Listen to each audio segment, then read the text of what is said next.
Obvious గా చూస్తాం కదా. ఎలా అనిపిస్తుంది అన్న? ఈ సీజన్ మేబీ మనం అనుకున్నంత బజ్ అయితే లేకపోవచ్చు, ఎందుకంటే 1 or 2 అందరికీ ఫేవరెట్ అయిపోవడం మెయిన్ రీజన్. బేసిక్గా ఒకప్పుడు ఎలా ఉండేదంటే 2 టీమ్స్ లాగా ఉండేవాళ్ళు, అటు సైడ్ కొంచెం టాప్, ఇటు సైడ్ టాప్.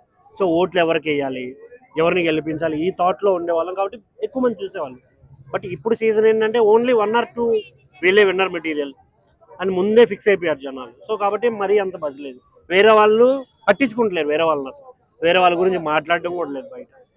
మీరు ఎవరు విన్నర్ అవుతారు అనుకుంటున్నారు? నేను అంటే లాస్ట్ వరకు చెప్పలేని ఎగ్జాక్ట్ మ్యాటర్ ఇప్పుడున్న సిచ్యువేషన్స్లో. ఎందుకంటే మెయిన్ కళ్యాణ్ కావచ్చు, తనూజ, ఇమాన్యుయల్, వాళ్ళ గేమ్ ఏంటంటే వీక్కి డిఫరెన్షియేట్ అవుతుంది. ఒక వీక్ బాగా ఆడతారు, ఒక వీక్ ఏదో ఒక లో అవ్వడం.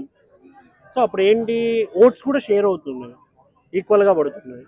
ఒక వీక్ జెన్యున్గా ఆడతారు, ఇంకో వీక్ ఆడరు, ఇలా కొన్ని ఉంటాయి కదా. సో అవి బేస్ చేసుకొని లాస్ట్ వీక్ వచ్చేసరికి 1 సైడ్ అవ్వద్దు.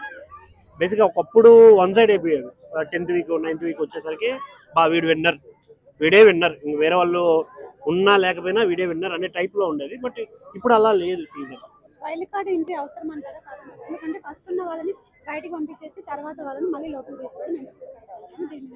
దాంట్లో ఏంటంటే ఎగ్జాక్ట్గా చెప్పాలి అంటే టీఆర్పీ అక్క. ఇప్పుడు అక్కడ ఉన్న వాళ్ళు ఏం చేయట్లేదు, ఉన్న వాళ్ళంతా ఏదో సోది మొహాలు వేసుకొని అల్లాళ్ళు ముచ్చట్లు పెట్టుకోవడం వగేరా వగేరా. దీనివల్ల ఏంటి అంటే మెయిన్ టీఆర్పీ రానప్పుడు ఎందుకు ఉంచుకోవాలి, వాళ్ళకి శాలరీలు ఎందుకు ఇవ్వాలి, వీక్లీ పేమెంట్స్ ఎందుకు ఇవ్వాలి, అలా చాలా క్వశ్చన్స్ ఉంటాయి కదా వాళ్ళకి కూడా.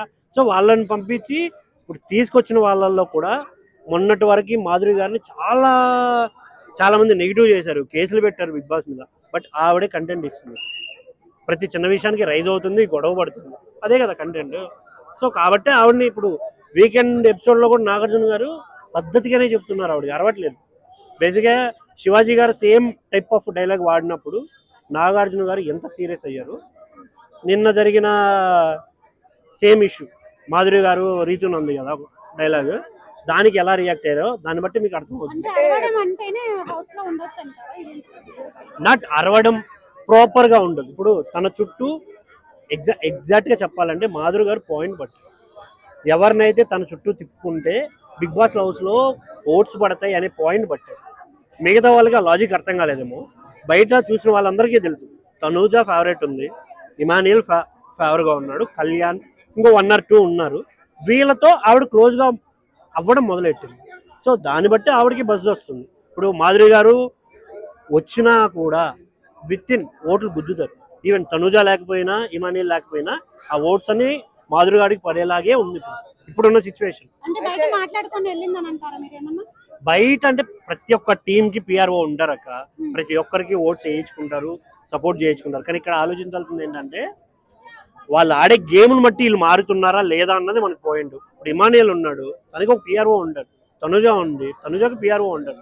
వాళ్ళు చేయాల్సినంత చేస్తారు, కాకపోతే లోపల ఉన్న కంటెంట్, వాళ్ళు ఇచ్చే కంటెంట్ని బట్టి వీళ్ళు సపోర్ట్ చేస్తారు అంతే తప్ప వాళ్ళు ఏమీ ఆడకపోతే వాళ్ళు నెగిటివ్ అయిన తర్వాత పిఆర్ వాళ్ళు మాత్రం ఏం చేస్తారు. మాధురి గారు స్టార్టింగ్ వచ్చినప్పుడేమో తనుజని బాండింగ్స్ పెట్టుకున్నారు, అది ఇది అసలు బాండింగ్ పెట్టుకునేది ఏంటి, ఆడడానికి వచ్చారు లేకపోతే బాండింగ్. కానీ కట్ చేస్తే ఆమె కూడా లోపలికి వెళ్ళి ఇప్పుడు ప్రెసెంట్ బాండింగ్స్ తోనే అవుతున్నారు. మరి దానికి ఏమంటారు? ఇదే టాపిక్ ఈ వీకెండ్ అయింది బ్రో. కానీ ఎగ్జాక్ట్గా చెప్పాలి అంటే బాండింగ్స్ అనేవి నువ్వు నేను అనుకుంటే రావు, నేచురల్గా ఏర్పడేవి. ఒకసారి అన్ఎక్స్పెక్టెడ్గా జరిగిపోతాయి కొన్ని. ఇప్పుడు బర్నీ గారు వెళ్ళిపోవడం, మాధురి గారు అమ్మ ప్లేస్ రీప్లేస్ చేయడం, కొన్ని. బట్ తనూజ ప్రాపర్ గేమ్ ఆడుతుంది, ప్రాపర్ గేమ్. ఎక్కడి వరకు ఉండాలో అక్కడి వరకే ఉంటుంది, ఎక్కడి వరకు మాట్లాడాలో అక్కడి వరకే మాట్లాడాలి. సో దాంట్లో తప్పేం లేదు కదా. తను మాట్లాడింది, ఇప్పుడు తనూజ ఏదైనా కంప్లైంట్ చేయాలనుకో అరిచేస్తుంది తన పైన.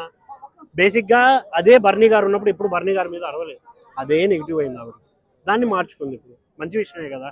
ఇప్పుడు వాళ్ళంతా కలిసికట్టుగా ఉండి మనకు కంటెంట్ ఇవ్వడమే కదా కావాలి, కొట్టుకోవడం కాదు కదా, నీకైనా నాకైనా. శ్రీజ రీఎంట్రీ 90% కన్ఫర్మ్ అయింది అని టాక్ అయితే ఉంది. మేబీ రేపు మండే వెళ్తుంది అన్నట్టు నడుస్తుంది. బట్ అది ఎంతవరకు నిజం అనేది వాళ్ళకే తెలియాలి. ఎందుకంటే ఇప్పటికైతే పర్లేదండి, ఏదో అలా నడుస్తుంది. బట్ చూడాలి.